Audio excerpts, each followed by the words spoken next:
qui nous fait tomber sous le charme d'une Mazda, c'est ce que l'on ressent au volant.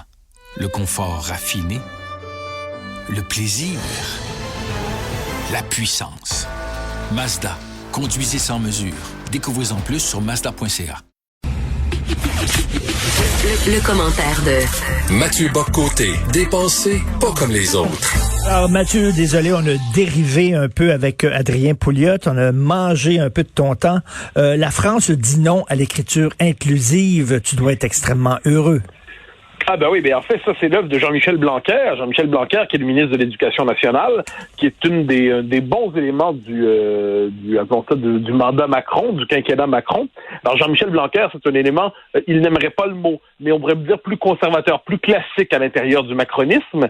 Et son objectif, à bien des égards, c'était de restaurer les principes de base de l'éducation nationale, au-delà des expériences pédagogistes, au-delà des différentes expériences idéologiques en pédagogie qui ont été infligées aux élèves français pendant tant d'années. Donc, il voulait revenir à une certaine conception classique de l'enseignement. Et il se retrouve par ailleurs devant cette espèce de fléau idéologique qui est l'écriture inclusive. Alors, l'écriture inclusive, ça consiste pas, on s'entend, à féminiser les titres. Ça va. Je pense que la langue a son propre rythme. L'écriture inclusive, ça consiste à mettre partout des points médians, à inventer des nouveaux mots, parce qu'avec cette idée que la langue française serait fondamentalement sexiste, serait fondamentalement misogyne, une forme de vision conspirationniste de la langue. La langue serait un instrument de domination permettant et rendant possible l'asservissement des femmes. Et il faudrait donc repenser la langue française, mettre partout des points médians, tout féminiser la construction même des mots. C'est très bizarre, donc il faut se représenter le point médian partout dans les phrases, il faut se représenter des phrases assurées qui deviennent presque illisibles, et tout cela au nom de la visibilité du féminin. Avec cette idée que si on n'écrit pas en écriture inclusive, c'est donc qu'on sera complice d'une conception patriarcale, machiste et phallocentrique de la langue. Donc, qui n'écrit pas en écriture inclusive passe pour un suspect idéologique. Moi, j'appelle ça aujourd'hui un dissident orthographique. Celui qui écrit correctement passe déjà pour réactionnaire.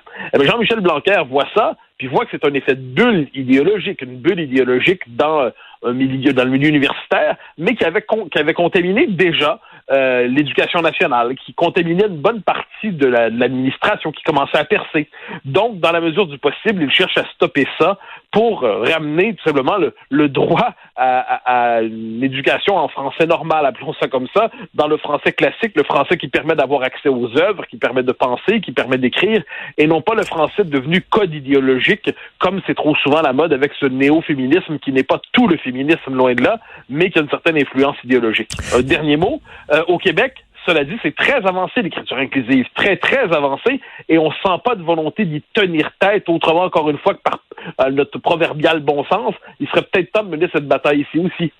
Et quand tu dis de point média, là, c'est comme on écrirait là, avec l'écriture inclusive, ce serait professeur avec un R, point E, point S. Voilà, et ça, c'est la version soft, si je peux me permettre, parce que ça peut aller beaucoup plus loin. Quand on lit des textes en écriture inclusive, quelquefois, on se dit oh là là, ça va quand même très loin. Et je note rappelez-vous, l'été passé, je pense, après le premier confinement, l'administration à Montréal, l'administration Plante, sans surprise, avait infligé à ses fonctionnaires une formation en écriture inclusive pour les amener à écrire en écriture inclusive aujourd'hui. Donc, autrement dit, ça se répand. Ce n'est plus seulement une espèce de manie dans les cercles idéologiques très restreints. Ça se répand dans les administrations. Et moi, ce que je vois de plus en plus, ce sont des gens qui n'ont aucune, appelons ça, c'est des gens, non, des centristes, appelons ça comme ça, des centristes qui n'idéologisent pas tout dans leur vie et qui se mettent à écrire en écriture inclusive aujourd'hui. Pourquoi? Parce qu'ils savent bien que s'ils ne le font pas, ils seront suspectés d'antiséminisme. Donc là, on en est rendu, et c'est pour ça que moi, c'est une chose qui m'obsède, cette idéologisation intégrale de l'existence, cette idée que partout, il faudrait tout politiser, tout idéologiser. Rien ne doit résister à l'empire de l'idéologie. Eh bien, la langue, ici, en vient à céder, et moi, ce que je redoute, nous n'y sommes pas encore, mais ayons un peu d'imagination, c'est que dans 5, 10, 15 ans, on en vienne à vouloir réécrire les classiques de la langue française, les grandes œuvres, en écriture inclusive. Et là, tu me dis, Mathieu, tu délires. Non, ça va venir, ça. Mais si on nous avait dit il y a 10 ans ou il y a 5 ans que J.K. Rowling allait se faire traiter de transphobe pour avoir rappelé qu'un homme n'est pas une femme, si on nous avait dit il y a 5, 6, 7 ans que l'affirmation que l'homme et la femme, c'est une réalité. Et puis, en fait, si on nous avait dit il y a 5, 6, 7 ans que l'homme et la femme n'étaient que des constructions idéologiques qu'il fallait dissoudre pour dire que la fluidité identitaire est la seule norme aujourd'hui sur le plan de l'identité sexuelle, on aurait dit, Mathieu, tu délires. Ben, moi, j'annonce que et aujourd'hui, on voit où on en est. Donc, moi, je dis que d'ici 5, 10, 15 ans, on verra, ça peut prendre son temps, on va voir des œuvres qui vont être réécrites en écriture inclusive et qui vont devenir illisibles. C'est une forme de massacre de la langue qui s'opère à travers ça et il faut y résister. Non, mais écoute, il y avait un projet d'ailleurs de simplifier certains classiques français, non, de les rendre plus faciles à lire. Et il y avait pas aussi des réformes de certains mots, éléphant, qu'on peut maintenant écrire avec un F plutôt qu'un PH, ou en tout cas des trucs comme ça, là, où on tripatouille la langue pour répondre à certaines modes. Et qu'est-ce que t'en penses, toi, de autrice? Moi, je déteste ce nom-là. Autrice, il y a déjà auteur qui faisait parfaitement la job. Écrivaine, ça faisait parfaitement la job. Autrice, t'en penses quoi? Alors, je trouve, moi, j'ai pas d'enthousiasme pour ce mot-là. Je note que des gens de qualité, par ailleurs, à ma grande surprise, s'en sont emparés quelquefois. Alors, en ces matières, moi, je crois aux vertus de l'usage. C'est-à-dire, si presque naturellement vient s'imposer un autre mot qui en vient à définir. Moi, j'ai rien contre les néologismes. D'ailleurs, au nombre de néologismes que je forme, je serais bien mal placé pour m'y opposer. Dans ce cas-là, je pense que le mot autrice m'enthousiasme pas. Ça m'énerve un peu, mais j'en fais pas une affaire de scandale. Mais ça, à la rigueur, c'est un mot qui est compréhensible, disons ça comme ça.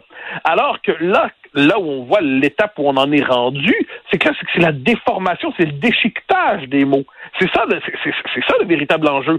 C'est que c'est une écriture qui déchiquette la langue. Or, quand vient le temps d'apprendre le français, le français est une langue passionnante qui permet de dire toutes les subtilités des sentiments humains. Mais il faut en maîtriser les codes, il faut en maîtriser l'univers, il faut en maîtriser les règles. Eh bien, quand on est, en plus au Québec, là-dessus, je ramène ça chez nous, dans un pays qui peine quelquefois à distinguer CCDA et SA. On est quand même quelquefois, on part de loin pour la langue ici, je pense. Je le dis avec tristesse, je le dis avec lucidité. Nous sommes encore à reconquérir notre propre langue. Eh ben, si on doit en plus apprendre à l'écrire en écriture inclusive dans cette espèce d'étrange mode idéologique, eh bien, qui est plus qu'une mode, en fait, qui est une tendance lourde à la déconstruction des règles de base dans une civilisation, eh bien, moi, je crains qu'on va favoriser l'illettrisme et l'analphabétisme. Tout à fait. Vraiment lutter contre le patriarcat hétéronormatif. Je pense que c'est comme ça qu'on dit. Tout à fait. D'ailleurs, le ministre de l'Éducation nationale en France, Jean-Michel Blanquer, dont tu parlais, il disait qu'il était contre, il a dit non à l'écriture inclusive à l'école. Pourquoi? Il dit parce que c'est nuisible à la pratique et à la compréhension de la langue française. Ça rend la langue française inintelligible. Mais c'est ça l'enjeu. C'est ça l'enjeu fondamentalement. C'est qu'on est devant une espèce de projet idéologique qui rend le français illisible. C'est quand même pas un détail. On a quelquefois, si je peux me permettre, à l'américaine, on a une version un peu différente. Alors, on se souvient de cet événement qui s'était passé au Congrès, je crois, dans au moment de l'inauguration, quand Biden a reçu le vote du Congrès de mémoire, quand quelqu'un a dit, un parlementaire, un congressman, a dit « Amen ».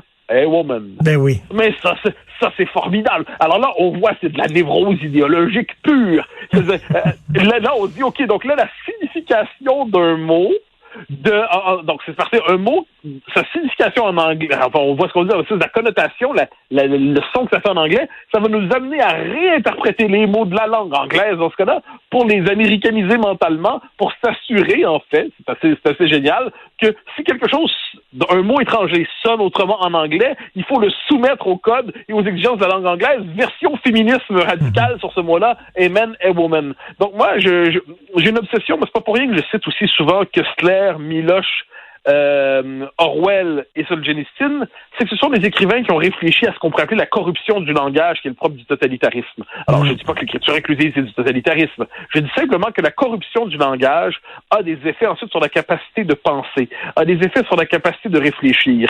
Or, on nous dit quelquefois l'écriture inclusive, oui, mais c'est simplement la langue est vivante, la langue est créative, la langue doit se réinventer. Un instant, la langue évolue, assurément. Il y a une différence entre une langue créative qui absorbe de nouveaux mots, qui en forge de nouveaux, et une langue qui devient lieu on pourrait dire, de réingénierie linguistique et idéologique.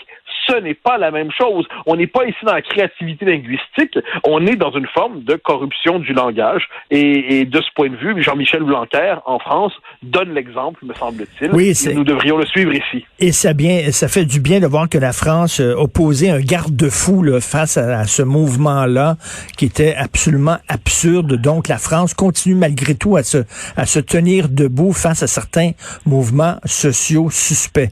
Merci beaucoup, Mathieu. Bonne journée. On se reparle demain. Bye bye. Salut.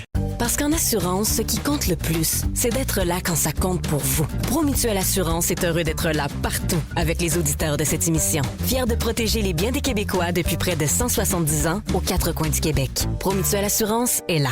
Bon balado.